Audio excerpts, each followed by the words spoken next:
What's up, Camp Broadside? Hey, if you're familiar with the mobile hunting industry, there's probably a pretty good chance you're familiar with the company called Hunt Arsenal.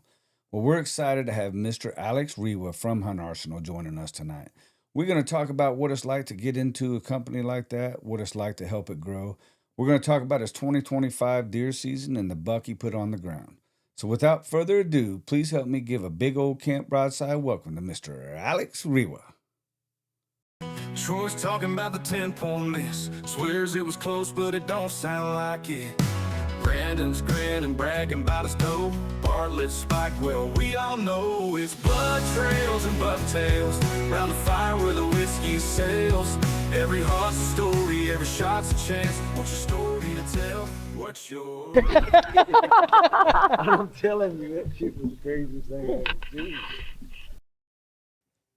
Alex Rewa. How you doing, bud? Doing good. How about yourself? I'm doing great, man. It's been great to kind of hang out with you a little bit, Welcome to Kansas City. No, I apprate it. It's good to be here. Is this your first time here? It is. It is. Yep. Yeah, home of the Kansas City Chiefs, huh? Unfortunately. Unfortunately. Gotta love it. Yep. For those of you that don't know Alex, he's with Hunt Arsenal, and he's here for the Show Me Whitetail show here in Kansas City, Missouri. And we're honored to have him on here. So thank you very much for coming on, man. I really appreciate it. Yeah, I'm glad it worked out. It's cool timing that we could swing over here and do this. Yeah, absolutely. For sure, man. Well, I know there's a buck I want to talk about. What you shot in the 25 season. Yep. A hammer. And but before we jump off into that, why don't you just kind of tell us who you are, give us a brief history, how you got into hunting, how you got into with Hunt Arsenal and whatnot, and we'll go from there, man. Yeah, I mean, I've been kind of just like everybody else hunting my whole life. Grew up in a hunting family. Kind of always wanted to be that guy on TV that I'd grown up watching forever, right? Like everybody does. Yeah. Was blessed with an opportunity to do an internship with Hoyt's Bow Hunting Whitetails with Bill Winke, 2023, actually when I was in college. So I went out and did that and then came back, graduated from college, and was kind of trying to find my place, hopefully in the industry, trying to figure out what I wanted to do. I was actually a communication and marketing major, so even though I did an internship in more of like the video production type things, I was kind of looking more at the marketing aspect, the communication aspect, that type of thing, because I still love to hunt. I didn't necessarily want to be behind the camera all the time. And actually, kind of funny story, I was starting my own gig too with some buddies at the time, and I reached out to Scott, the owner of Hunt Arsenal, to try to partner with him, being a Michigan company. I'm from Michigan. And it just so happened that there was an opportunity to do kind of a little internship, some help with social media, stuff like that. And it just gradually morphed into the job that I'm doing now, which is brand experience manager for Hunt Arsenal. So I do all the customer service, run the trade show circuit, basically any point of contact, whether someone is ordering online or ordering at a show or social media, customer service, that type of stuff goes through me. Nice. So I was actually the first full-time employee with the company, which is kind of cool. Right on, man. And yeah, we've just kind of gradually progressed as it's exploded over the last couple of years. So you've been with them since 23? Is that what you said? Yeah, it will be 24. Yeah, the fall of Gotcha. 24. Yeah. Yep. Nice, man. That's super cool to be able to end up with a company like that. Yeah. And I know Scott's good to work for and whatnot. Seems like a great guy. The few times I've got to hang out and talk to him and whatnot. So, yeah. He's definitely one of the hardest workers and the craziest minds that I've ever been around. So it's, it's a grind. Like there's always, he's usually going a million miles an hour, and I'm not to say that it's not organized, but it can be chaotic at times, just trying to release so many new products and do so many things with a pretty small team. But it's been incredible to be a part of. Yeah, for sure. And I know, just getting to know him a little bit, I found out he used to own Hawk, right? He came out with Hawk, and yeah, so he founded Hawk and then Killer Instinct Crossbows, and he's been in the industry for like 20 something years now, designing stuff. The guy seems just mad smart. You know what I mean? That's super Oh, cool. Yep. Yeah. So, well, since we're talking about Hunt Arsenal, what kind of products you guys got coming out this year? We've got a really cool line of stuff. Things that I would say have been very highly requested over the last couple of years. Starting with our carbon light climbing sticks, that's by far been the most popular at all the shows. Is just over an ounce, super light stick. We had the Icon X20s before, which are the telescoping sticks. Very cool, very unique, but the one drawback is they're a little bit heavier. I personally love them because of how packable they are, and the things are really bulletproof. But having the carbon option, that gives those guys that want that lightweight, that are counting ounces going deep into public land, it gives them a really good option. That's what I'm personally going to run as well. I really like the new design and everything on them. We've got our new Mag 3, which is very big. It's a little bit more of a niche thing. Like I would say, most of your average mobile hunters probably aren't going to gravitate to it because of how big it is, but it really gives those guys that want that extra large platform a ton of foot space. It's like 2 pounds lighter than anything even close in the ballpark of weight. How big Or is it? foot space. Yeah, it's 16 by 14. 16 by 14. Yep, with a tapered edge on the front, it's only 1.5 inches thick, so extremely packable. Usually, those big platforms are 4 or 5 inches thick. You know, so given an option there, we've got a new 3-step aider, which was highly requested. That was probably the most frequently asked question last year, as far as climbing systems are concerned. Or do you have a 3-step? Are you going to come out with a 3-step? So that's pretty cool. We've got some other cool accessories like our new glide system on our tether. Super nice. Yeah, I messed with them at the shows, and I really like those. Yeah, basically we're replacing like a ropeman ascender or anything like that. Got a new micro retracts gear hoist, so pull up rope. Yes. I was running a bow or a dog leash this past year, so it worked the same way, but it's just a little bit smaller and actually geared towards hunting. So I always like to tell people at the shows that I'm definitely a hunter first. Like I'm not sitting there designing the stuff. Like I want the gear. The gear we've had the last couple of years, whether you're upgrading saddles or platforms, the gear 3 years ago was good, but it's those small things. Like every year, there's a few things in the line that kind of make the system easier, and that the gear hoist and the glide system to me this year are kind of what's going to set the line apart. Yeah, I'm excited about the gear hoist. I want to get my hands on one. We were talking about doing a review between the Doyle's gear hoist and the Hunt Arsenal new gear hoist, and I've messed with it at the shows. I messed with it at the ATAs, and then in Iowa, I got to mess with it a little bit, and I'm like, that thing's super quiet. I've got 2 or 3 Doyles, and I really like them. I'm not no dogging on them at all, but y'all's is super quiet and super smooth, so I was really impressed with that. Yeah, I mean, there's been a couple options out there, like you said, and obviously they've been really good because they've been around forever. We just try to put our own spin on things, just like anything else. We added the belt clip on there and made it small and added rubber on the side, so it's quiet. So if you drop it on your platform or something like that, it's not going to clank. And the strap is, it's flat instead of rounded, so it's easier on your hands. Just small things like that, just kind of like the rest of our line that we thought might help out. Yeah, and it's cool to really know that you guys, companies actually think about stuff like that and not just trying to mass produce and whatnot. You're really thinking about what benefits a hunter and whatnot. So that's super cool. And I know that Mag 3 platform that a lot of I've found just talking with people when they come into the saddle hunting world, they want the larger platform because it makes them feel more like they're in a tree stand, and it makes that switch just a little bit easier for them. So I think that'll be a big hit right there. Yeah, I mean, you said it. A lot of guys, and I was one of those guys, and that's actually like the first thing I reached out to Arsenal about was the Mag 2, because it was the lightest big platform I could find, and just helped they were in Michigan, so it made sense. And since then, I've actually kind of been leading the push, like, hey, let's make a big one, like. Because the Mag 2 and the Elite weren't that much different, really. Size-wise, they're a little bit different dimensions, like wide versus deep. But they really, in the grand scheme of things, it didn't offer you that much more. So the Mag 3 is an option where it's almost closer. Like I used to hunt off an Elevate Ultra tree stand, which was my favorite mobile tree stand, and still is. They do an awesome job with that. And that Mag 3 is like when you're standing out, it almost gives you the same amount of feel as you have on one of those tree stands. So it's uber big. But like I said, it's under 3.5 pounds, so it's still light. It's one of those things that you're like I said, your average guy probably isn't going to gravitate to it that are used to the smaller ones, but new saddle hunters, guys with really big boots, for sure. Or like if you're hunting a rut funnel where the deer have a legit chance. It's one thing if you're hunting a scrape in October or something, but if you have a very good probability that there's going to be deer running on each side of you, having the ability to stand up and turn to get that weak side on a bigger platform is really nice. For sure. And I will add that it does fit in the platform pocket on a broadside camo jacket or hoodie. Just wanted to throw that out there.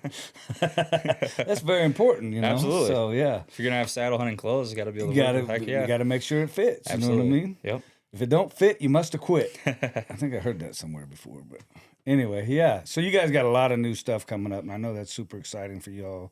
It's definitely exciting for us consumers and whatnot. So, and I guess I didn't even touch on the saddles because that's kind of where your mind jumps. But we do sure. have 2 new saddles as well. 2 brand new saddles. Yeah, we have the new Freedom saddle, which is a continuation of our Cloud line. Got the integrated back support, but it's kind of got a simplified adjustment system. I would say that was the biggest complaint last year is people, new saddle hunters especially, would look at it and be like, there's kind of a lot going on here.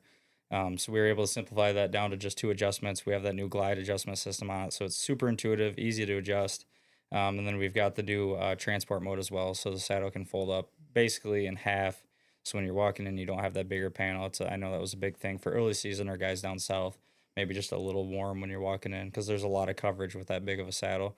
And then we also released the Flex saddle this year, which is the best way I can describe it as kind of a hybrid. It's a single panel saddle, but it's all mesh and it gives you a lot of comfort and support. So a lot of times your small single panel saddles just don't have a lot of coverage, a lot of support there. The Flex actually gives you a little bit of lower back support without sacrificing that lightweight feel. Just a single bridge system on it, comes with pockets, and that's what I'm going to personally run. I've fallen in love with that saddle. So more people are probably going to gravitate towards the Freedom just because it's got that back support for your all day sits. Super comfortable with that Flex is an awesome option that I'm pretty Yeah. pumped about myself. I haven't sat in the Flex yet, but I will this weekend for sure Yeah. to check it out. One thing I will say about like the Cloud and the Freedom, it's a lot of material and it looks like this huge, large saddle. But I was amazed by how light it is. I mean, it's got to be one of the lightest saddles on the market. Honestly, it was. Yeah, it's under 2 pounds. I mean, I don't know the exact weight, but yeah, when you look at it, it's like, yeah, this is gonna be big and bulky. It's gonna be heavy. It's really not, and Yeah. especially when you're wearing it and you fold it up, you really don't even notice it's there. Yeah. So 2 new saddles and new ropes and new gear hoist and Yeah. platforms. Man, you guys have Yeah. been busy. Oh yeah, Been a busy off season. yes, it has. And so, can people pre-order this stuff if they're interested, or? Yep, all is available for pre-order right now. Everything's gonna be shipped in June. I know we get a lot of questions of, last year we were targeting June and ended up being later July.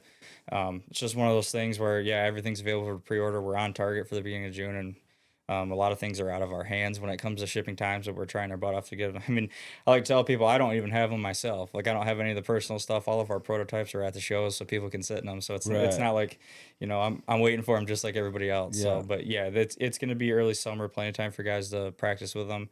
If anybody sees us at any of our shows, we usually do some sort of a discount plus free shipping on pre-orders, at the show as kind of a thank you for coming and swing by the booth, trying everything out. And we also understand that you can't take it home with you, so we try to help it out. Make it a little bit more worth it to get in line now because there is a line. We have a lot of orders coming in, but get in line now, and your gear will be showing up early summer, plenty of time to practice. Yeah, what a great problem having that long line. Yeah, exactly. Yeah, for sure. No, it's been awesome. We've been blown away by the interest and the feedback on the new products this year for sure. Nice. Well, I see you guys. You guys seem like you're growing in the industry like crazy, man. Definitely becoming one of the popular companies in the industry. I feel like so. Congratulations on that, man. You guys are doing good I stuff. appreciate it. So now let's talk about this 25 deer season, man. How'd it go for you? I had probably my best season ever. A little bit of a bittersweet season for me, but my best season ever for sure. I ended up picking up a new property, and our season in Michigan starts October 1st. Picked up a new property on September 20th and walked it once or twice. And, right away I was pretty excited about it. And I have some other properties. I've got a little property behind my house. I've got a pretty decent sized family farm down in southern Michigan. And then this new place. So between the couple, I've always got options kind of bouncing around. I mentioned earlier, a couple buddies and I started a series a couple years ago. So it's called 93 Days on Unseasoned Outdoors channel. So it's the 93 days of the Michigan season from October 1st to January 1st, where anybody can go out and shoot a buck at any time with whatever weapons legal. So that's always at the forefront of what I'm doing, is trying to figure out, make sure that we can tell a story, that all my buddies are getting everything filmed. But at the same time, obviously trying to hunt myself. And I picked up this new property early in the season and, kind of instantly knew that it was going to be a good one. I actually think I texted my dad within 20 minutes of walking the property the first time. And I was like, this is the best place I've ever been on. No kidding. Just a little 60-acre chunk in the middle of extremely pressured area. And there's a nice bedding area in there, and I hadn't been hunting in a couple years. And I started to put cameras out, started to hunt it, and I was amazed just at the sightings that I was seeing while I was hunting, the amount of deer I was seeing. Because it's pretty uncommon, at least in that part of the state, to see double-digit deer in a hunt. It really is. I mean, early October you can. I know Blake, who's with me here, sees a pile of deer all the time. So, but it's not common for everybody to be able to see a bunch of deer all the time. And I was seeing, 10, 15, 20 deer a hunt early in October. I'm like, this is going to be it. So is that property surrounded by a public property? You said it was highly pressured. It's got public within a half mile of it. and there's neighbors that hunt all three sides, and there's a road on Gotcha. one side. So um, it's pressured. I mean, but it just so happened that there was a little sanctuary in there of bedding that the deer were obviously living in. It's about a 10-acre section of an old clear cut that is just, and I don't know, it's on private land. I don't know why they clear cut it. They never did anything with it. And I don't think it was done for hunting purposes. I'm guessing someone was going to build there or whatever. Yeah. But it was obvious it was holding the deer. I started to get pictures. I had three different mature bucks that I was after, which again in that area of Michigan is not necessarily common. I've only on my home property, which isn't super far away.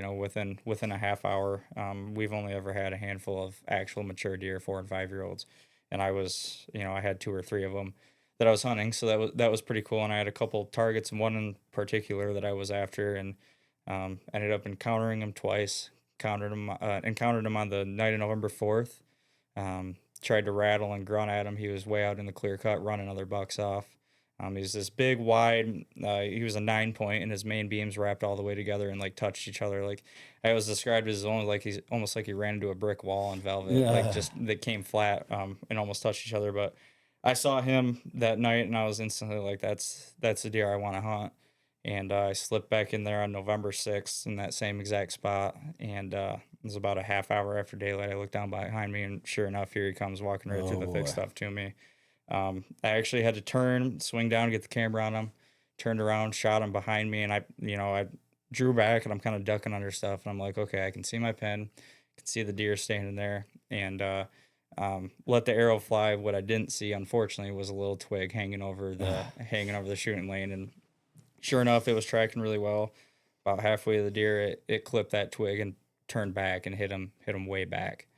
And that's honestly kind of where the story really gets going. Obviously I watched him walk off, got out of there, felt sick about everything. I sent it to a bunch of people, and Jared Mills is always a very good, reliable source for me. I have a lot of trust in him, become pretty close with him over the years. So I sent it to him and kind of got some feedback. And he's like, man, that's gonna be a dead deer. Like, maybe call the dogs in or whatever. And we ended up putting 3 dogs on the track that between that night and the next morning, none of the dogs could come up with the trail. Number one, there was a lack of blood. I was using a small fixed blade. There was no blood at all. And number two, they basically determined that big, mature, rutted up buck hit like that, he probably isn't releasing those stress glands that a dog follows for, they said it might even be a couple days, basically. Oh, A buck wow. like that can, and I learned a ton through this process, and you can probably dive into the weeds on the dog tracking thing. And basically the third dog I put on it, the dogs found like over 900 deer or something crazy like that. And he's like, yeah, we come up with 95% of the deer that we believe are dead. And he's like, the other 5% are usually those little fixed blade heads that you hit way back on a mature buck. And Yeah. long story short, we didn't come up with him, and kind of sick to my stomach, whatever, the season rolls on. I kept hunting, but I had basically in my mind, I had punched one tag. I kind of had it my mind made up that I was going to switch properties, going to target some other deer. Did you switch broadheads? I did, yes. And it's crazy because I've shot multiple deer with that broadhead and have absolutely loved it. And Yeah. it's kind of funny. I hit that twig. If I was using mechanical, blades would have popped open. It probably would have threw it somewhere else anyway. It would never got. True. So it's like very weird situation. Again, that's a whole nother topic. But Yeah.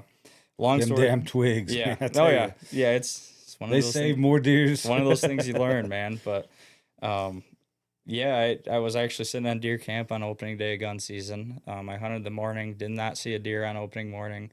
At that point, I'm being a little baby, like, I'm done hunting for the year, right? This is stupid. I haven't put anything on film for my buddies. I shot a couple does in October, but sure enough, I get a phone call, woke me up from my nap on opening day, and it was another one of the guys hunting the property that had stumbled across the dead buck, and he sent me the picture, and it was him. I knew right away. Oh my goodness. So how long is this later? So this would have been 9 days later. 9 days. So the buck actually laid within 20 yards of where we had the dog. Up would have been downwind of where the dog was, and the dog tracker was actually pretty confident that buck was in there where the dog was. But the dog actually ended up picking up a scent and brought us to a different dead buck that had been hit by a car or whatever. No So kidding. once that happened, we're like, well, was this dog actually on that buck's trail? Right. Was he smelling something different? And in hindsight, he was on my buck the whole time. And I remember sending it to the dog tracker, and he's like, "Man, I feel terrible. Like I feel like that's on me because that deer he was dead. I mean, I'm guaranteed he was laying right there, whether he was still alive or not. I don't know, but He he was was. laying right there. Yeah, and so it was a huge learning curve for I think everybody involved as far as what the dogs are unbelievable, and I actually had the opportunity to go on a couple other dog tracks throughout the year for some friends, and just incredible to watch them work. And it was just a very kind of freak situation, Yeah. with the lack of scent for the dogs to follow, the lack of blood, and all self-induced. Like, if I could do it over, I'd do a lot of things over in that Yeah. hunt, but um, definitely the biggest learning curve and a very bittersweet moment because he is my biggest buck. He's I believe he was 5 as a Michigan. I mean, he was well over 200 pounds in the rut, which is a big deer for that Yeah. area. So yeah, I mean, one of those things again where it's like I said, you'd want to go redo some stuff, but definitely the most bittersweet kind of hunt that I've ever went through. Yeah. And after that, the season kind of changed. I'd still, I didn't hunt that property anymore, even though there were some other big deer in there. And I ended up shooting one of our target bucks out on my southern Michigan farm with a gun. Nice. Awesome on film. So because of that whole situation, I actually wasn't really able to document it well. And, that was partially my fault. Once the dog didn't find it, I kind of quit filming. I'm like, okay, this story is not going to have any closure. And, in hindsight, I wish I would have told the story a little bit better for the show. Yeah. But to be able to, the hunt I had for the buck in late season there in southern Michigan was awesome. Picture perfect, great footage, dropped in the field. So that was able to put a nice bow on my season for sure. Nice, So, for sure. all in all, I ended up killing 2 bucks and 3 does and 4 of them with my bow. So definitely Yeah. can't complain. It's going to be a hard What one a to top season. for sure. Yeah, for sure.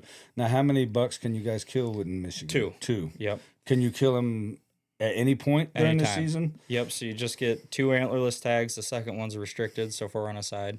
But you can put your 4 on a side on your first buck if you want. But Yeah. yep, still a 2 buck state, and then I think you could shoot like 10 does. In some parts of the state, it's even more. So Yeah. That's here in Missouri. We can kill 2 bucks, but you can kill one prior to rifle season, and then you can kill another buck once rifle season starts through the end. Now, if you haven't shot a buck with your bow before rifle season, then once rifle season starts, you can shoot 2 bucks at any time at that point. Okay. But yeah, it's the whole 2 buck thing is a huge topic in Michigan right now. It seems like it's brought up every year. But right this year, it's got even more push than ever. There's a lot of guys pushing for a 1 buck, a lot of guys pushing for an earn a buck or split season, that type of thing. So Yeah. I'm guessing it's going to be coming at some point. Everybody's kind of got their opinions. I like to hunt a lot, so I'm not personally in favor of it. But it comes down to the fact that Michigan isn't your average guy isn't managing for mature deer. So you're Yeah. not seeing a lot of them. There's definitely some of us that are doing it. yeah. But that's it's something that isn't statewide like a lot of these other Midwest states. Yeah, I wish they would change it to here to where you could shoot 2 bucks at any given time. You know what I mean? If you get the opportunity in early season, I say that, but the only thing I do like about it is it keeps me hunting. If I get a buck early in the season, it keeps me hunting. You know what I mean? Yeah. So I do enjoy that. But Yeah, I mean, I can see it both ways. Like, obviously, I'd like to hunt bigger deer in Michigan, but I think a lot of the proponents of the 1 buck rule are big out of state hunters, or they've got really good property where they might be hunting 140, 150 inch deer. I look at my dad; he's a school teacher. Like, he can't go out of state. If he loves to hunt, he's going to be out. If he gets lucky enough to shoot one early, he's going to be out of the woods for the rest of the year. It's a season. He doesn't, he gets 3 vacation days. Yeah. So it's, or I've got some uncles that work their butt off in the trades or whatever and get a week and a half, 2 weeks of vacation, same deal. yeah, So I guess that's my biggest thing with it is, I think it's more of a mindset. I wouldn't be opposed to the 1 buck per season type thing, or, bow season versus gun season, or an earn a buck or something like that. Cause the DNR's big push is shooting does. And there's a lot of guys that are just going out there filling their buck tag, and only like 7% of hunters fill their second buck tag. So it's not like they're all getting blasted, right? But it's just a mindset. It's Michigan. It's a hunting tradition, but there's a lot of 1.5-year-olds and 2-year-olds that are still getting shot, and it is what it is right now. yeah. How are the out-of-staters up there in Michigan? Is it? There's not a ton, No. and most of the out-of-staters aren't having a whole lot of success. There'll be some guys that will go up and hunt the UP or northern lower or Michigan just for the just the hunting camp, the northern Michigan feel, which is awesome. I recommend everybody doing that if you get the opportunity, but the hunting's not good. Got you. Man, what a season. You got $5 in you, man. That's pretty good. Yeah, yep. Good season. Everybody could want to have a season like that for sure. Yeah, the freezer is full. That is for sure. Yeah. Well, congratulations on that, man. Appreciate it. Congratulations on everything you're doing with Hunt Arsenal and what Hunt Arsenal has going on this year. And Yeah. I look forward to seeing more and more from you guys, man, for sure. And so, we appreciate it. yeah, I want to thank you very much for coming on, man. Been great sitting here talking to you and talking about your 25 season. I wish you much success in the 26 season. Yeah. Hopefully you put down another hammer. No, I appreciate it, and hopefully the Lions are playing the Chiefs in the Super Bowl. That'd be fun. That would be a fun. Might have to Super have a Bowl. podcast before that one. Yeah, we could definitely do that for sure. Definitely. I should have put on my Chiefs pajamas. That would have been pretty good sitting here. Well, you can just wear your Isaiah Pacheco jersey, and that'll be good. Hey, I might have a Pacheco jersey for you. If he's scoring touchdowns for Might us be the this wrong year. color, I guess, but we can do something with it anyway. Heck yeah. All right, Alex. Hey, thank you very much for coming on, man. I really appreciate Thanks, it. man. So, Yeah, appreciate thank the you, opportunity. everybody, for watching. I hope we were entertaining to you. Maybe you picked up some tips and tricks along the way. So, as always, blend better, hunt harder. Every season brings us back for more. It's blood trails and bucktails round the fire where the whiskey sails. Every hunt's a story, every shot's a chance. What's your story to tell?